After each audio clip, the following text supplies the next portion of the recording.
he needs to do it on his own. At the moment, CIP Green Power Machines this weekend slightly off the boil, coming in from, in the case of Cruces, a career best result last time at the team's home Grand Prix, 7th at Le Mans. And as for Britain, Scott Ogden, it's just been a little bit of a miserable weekend. A DNF as well last time out in Le Mans. Could really do with a result, Lewis, to spur him on ahead of what is a really busy period of races. We're back to back from here until summer. Mugello next, of course, where Ogden was on the front row of the grid last year, so they'll have some good memories in a couple of weeks.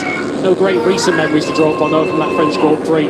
He's one of several riders who would have been on for a big result had he stayed upright back in the Mans. Probably would have been somewhere in and around the top 6 for Scotland, unfortunately, how good he is in the wet conditions. Hasn't been a particularly strong weekend though so far in the dry, but as it stands at the moment in 6th, he only needs to find a couple of tenths of a second to lift himself into that initial top 4. And this is the thing here, Lewis, it's so tight in qualifying, it is marginal, it's so finite, so it is only a couple of tenths, but when everyone needs to find a couple of tenths, you don't really close the gap unless you've got a real advantage over everyone else. As we can see, dawdling off the racing line, riders bailing out of it.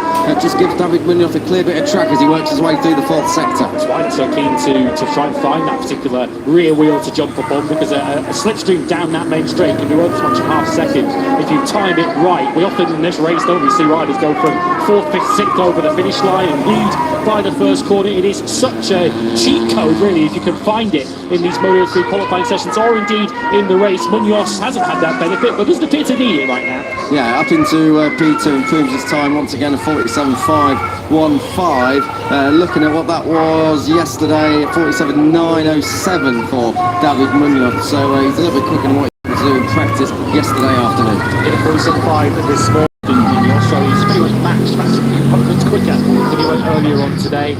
Mid 47, that's around about where you need to be. Carpe, I'm not so sure he'll feel absolutely safe on a 47.382. Of course, ideally you'd like to not run again in this Q1 session. If you think you got a chance of cold, you want to save an extra tyre for Q2. But I'm not sure Carpe is in a position where he can take that liberty. Absolutely not, and I think last week in Le Mans he only just scraped through in 4th because of various goings on all around him on Saturday afternoon. So Alvaro Carpe, I think he's definitely going to be heading out.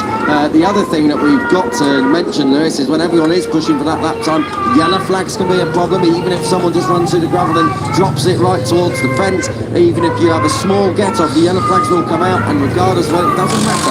If you slow down and acknowledge the yellow flags, that lap time gets canned. Riders in all classes have made reference to the fact of how difficult it is to get temperature into the tyres here. It's, of course, an earlier time of the year that we're coming to Barcelona, but it is still cooler than it would normally be at this time of year, by a good 3-4 degrees really.